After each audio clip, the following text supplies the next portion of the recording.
আচ্ছা, কে কে বিয়ে করেছেন হাত তোলেন তো। চাচা আপনি বিয়ে করেননি? চাচা করেছেন, দুই চাচা হাত তুলেননি। আমি হচ্ছে বিয়ে টিয়ে করেনি মনে হয়। চিরকুমার, মাশাআল্লাহ, হাত নামান।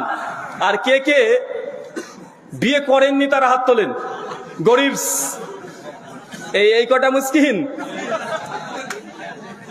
শহল ইমালিন বাইহাকি তাআলা বলছেন যারা গরিব মানে বিবাহ করেন তারা মিসকিনের নাই, যদিও সনদ দুর্বল আছে, শেখ আলবানী জেব বলেছেন। তো মানে এই কয়টা গরিব। আচ্ছা, যারা বিয়ে করেছেন শ্বশুরের কাছ থেকে কি কি নিয়েছেন? হারিকেন, ছাতি, মানে যাদের বয়স 60। চাচা নেন এগুলো? মানে 60 বছর বয়স যাদের, মানে দীর্ঘ 40 বছর আগে যারা বিয়ে করেছে, কি নিয়েছে শ্বশুরের কাছ থেকে? একটা হাতে হেরকেন আর মাথায় কি ছাতা, আর ওই ক্যারিয়ারে বিহীন একটা সাইকেল।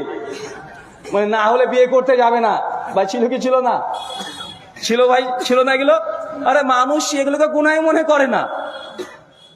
এই যে মেয়ে পক্ষর কাছে পণ নিচ্ছে, আর এখন তো মডার্ন যুগ, সবকিছু ডিজিটাল। ছেলে পক্ষ বলছে হুজুর আমি কিন্তু একদম নো ডিমান্ড, কোনো ডিমান্ড করিনি, কোনো ডিমান্ড করিনি, কোনো ডিমান্ড নাই। আবার ছেলে পক্ষ গিয়েছে, মেয়ে পক্ষ দেখা ফাইনাল ডেট ঠিক হচ্ছে, তখন মেয়ে পক্ষর একবার বলার কর্তব্য যে আপনাদের কিছু বলা থাকলে বলেন ভাই। মানে মেয়ের বাপ, ছেলে বাপকে বলছে, ছেলের বাপ কি বলেন, হ্যাঁ কিছু বলার থাকবে মানে, আর আপনার মেয়ে মানে আমার মেয়ে আবার কি বলছেন? কিচ্ছু না, নো ডিমান্ড, আমাদের কোনো ডিমান্ড, আমাদের বংশ কেউ এইসব করে না। এইসব কথা বলে আমাকে লজ্জিত করবেন না। সবার সামনে ভরা বসিসে বয়ে চলে গেল। বিয়ের তারিখ ফাইনাল, মানে 16 তারিখে বিয়ে। ছেলেপক্ষের বাপ মানে শ্বশুর, মানে ছেলের বাপ ফোন করছে 14 তারিখে রাত্রিবেলাতে বিহাইকে, মেয়ের বাবাকে, এই যে ভাই কেমন আছেন? আছে, চলছে।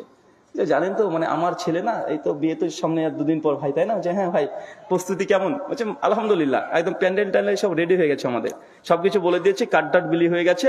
তো ভাই আপনারা কতজন আসবেন? ছেলেপক্ষ বলছে আরে আমাদের বংশ বড় তো, আসলে 150-200 না হলে কি হয়, 150-200 এটা বংশ ওর বড়, এই জন্য 150-200 নিয়ে আসবে।